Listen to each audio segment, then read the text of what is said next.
So somebody wanted to know about ADR. Why do people care so much about ADR, or average damage per round, right? Well, basically, it means that you're damaging the opponents on the other team. Therefore, it can be an important metric if you're actually interacting with people on the map appropriately. Now, if we take an in-depth analysis of statistics and, like democracy, have to figure out which is the least worst form of coming to a conclusion, or people call democracy the least worst form of government, then ADR immediately shows advantages over other forms of coming to conclusions about players statistically, like the kill-death ratio.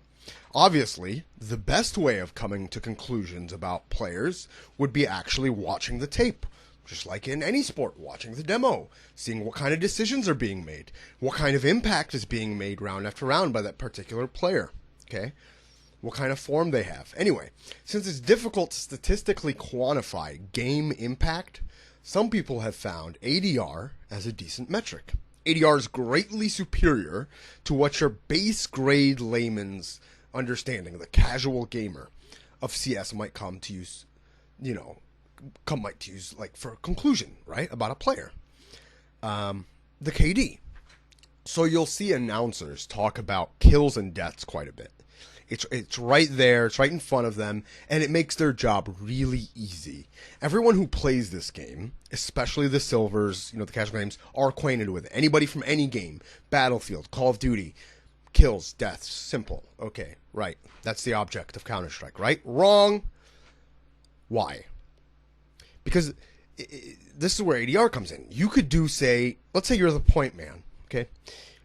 CT side. You could do, 80 damage to one guy, 94 to another, and 88 damage to another while they're rushing you, shooting at you, and you don't get a single kill. Meanwhile, your teammate's kind of playing a crossfire, he's kind of baiting you, and he peaks like a little bit after that. I'm not saying this is a bad play. He cleans them up. He does minimal damage to each, like 10, 20 damage here and there. He just kind of sprays them down. He gets a 3K. Now, on the statistics, it will show 3 kills for him, 0 deaths. For you, it shows 0 kills, 1 death. It completely demeans everything that you did if you just look at it in those terms. If you look at it in those terms, you did nothing but die, and he did everything. But that's not the reality, right? So, of course, it'll probably also show 3 assists, but no one really cares about what's in that column.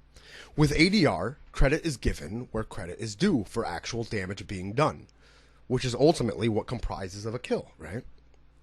Meanwhile, KD can often be inflated in comparison to ADR due to just cleaning up scraps. You'll hear that a lot, cleaning up scraps. What does it mean? Killing people who have already been severely damaged and can die from a swift breeze. Or, hey, you just have to spit at him. Just spit at that guy, and he will die. Of course, now, with ADR, and this comes to the second half of this, it can really be influenced or inflated by a great many factors, right? Just like any statistic. That's why statistics need to be taken in context. That's why game impact is more important. That's why watching demos is more important. So how do you inflate ADR? Well, chasing frags from the enemy is like pistol, no armor, eco. 100 ADR is 100 ADR no matter how you split it. And the stat never takes into context whether it was 300 damage done against a full buy.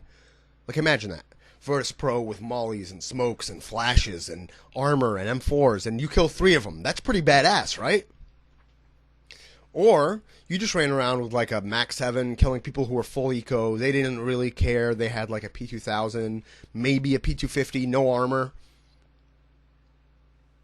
In the eyes of ADR, it's the same.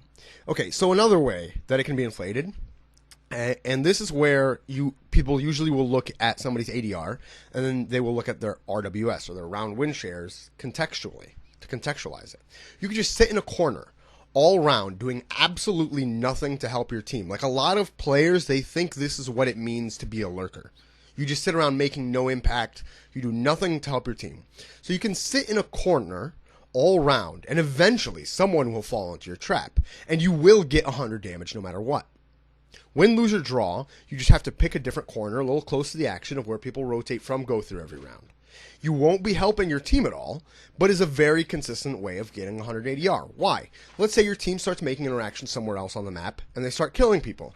The people near you that don't know you're there are either going to push and you can kill them hiding in a little corner, or you're going to hear them rotating away through their spawn, and you can chase after them and shoot them in the back.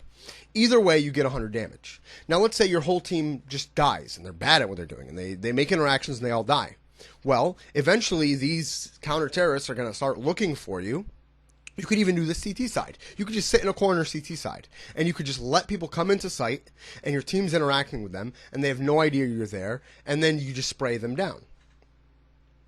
Again, win, lose, or draw, hiding in little corners around the map, you can consistently get 100 ADR. You don't help your team much.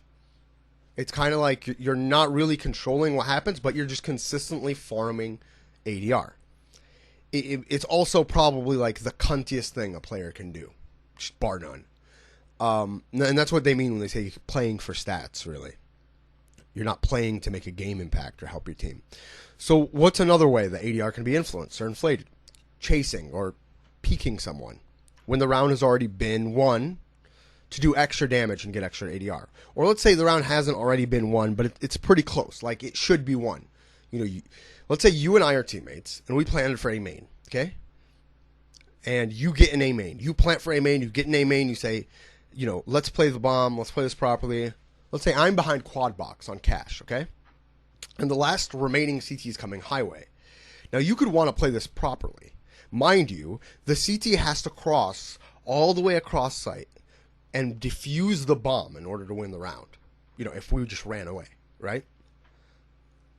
Now, however, if I want to maximize my ADR, I could just peek out and try to kill him when he's coming up.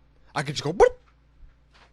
If I succeed, I get higher ADR. If I fail, I might have damaged him a little bit and get higher ADR. Now, you are in A main and tasked with winning the round. But it doesn't help you any that I peeked there, and we certainly weren't working together. Also, there could be another example. For instance, there could be the example of when the bomb is planted. Say 4 of us are still alive. Let's say we went up mid on Inferno, right, before this ever happened. A successful round. Our teammate smokes off arch side. He flashes up. You go up mid. You kill the porch side guy. Great entry frag. It was beautiful. Mwah. Then you run up truck, right, with the guy who smoked up arches. Now, meanwhile, I'm just sitting top mid, and I say, I'm watching the smoke to see if this guy pushes this smoke, guys. All right, yeah, that's useful. Okay, good job. Now, let's say we're running up. You're running up truck side. And there's a guy on balcony. There's a counter-terrorist on the balcony. He immediately shoots you in the head. Sorry. Those are the breaks. Our teammate trades you, though. He kills that guy on the balcony, right? He does a great job. And we have another teammate who's with you guys, and he goes up, and you guys plant, and there's the arch side guy. He's moto, and you immediately kill him, too. Okay? And then our lurker, he's around the B site, and he hears another one of them rotating, and he kills one of them, right? Or something.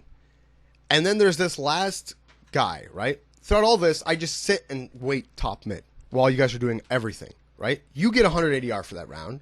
You died. All right? So the last CT is saving.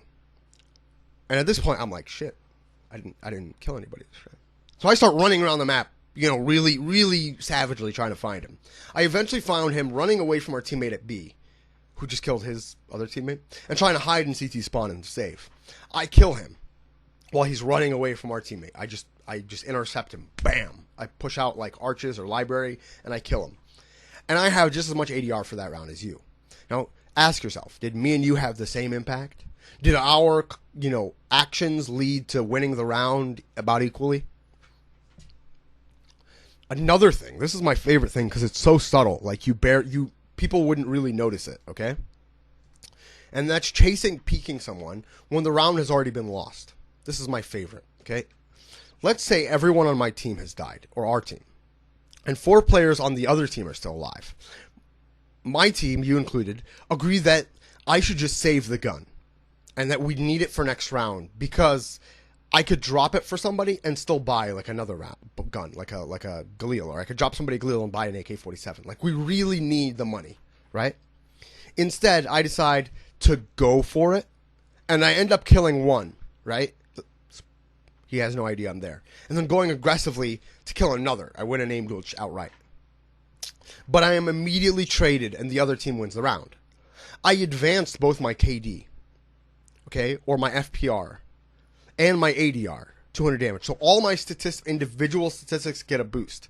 But I did absolutely nothing to help my team win rounds, other than denting the other team's economy, when our team needed it more. So in reality, if you look at it, I'm literally hurting our own team's economy in order to further my statistics, knowing if you're in a 1v4, the chances of winning that round get smaller and smaller every time you kill somebody, because they start to know where you are until you come on to that last 1v1. That's why it's so difficult to win like 1v4s. That's why you should save. Because, yes, you can kill one person who doesn't know where you are, but then the other three know exactly where you are. And maybe you can kill another one, but then somebody's probably going to trade on you, and you're just going to lose. You're just going to lose the engagements. Okay? Of course, if your team has a healthy economy, by the way, this is very important, and the other team's economy is like hurting, then it's perfectly helpful, perfectly awesome to try to kill as many of them as possible and try to ruin their economy as much as possible. So I'm not talking about that at all, okay?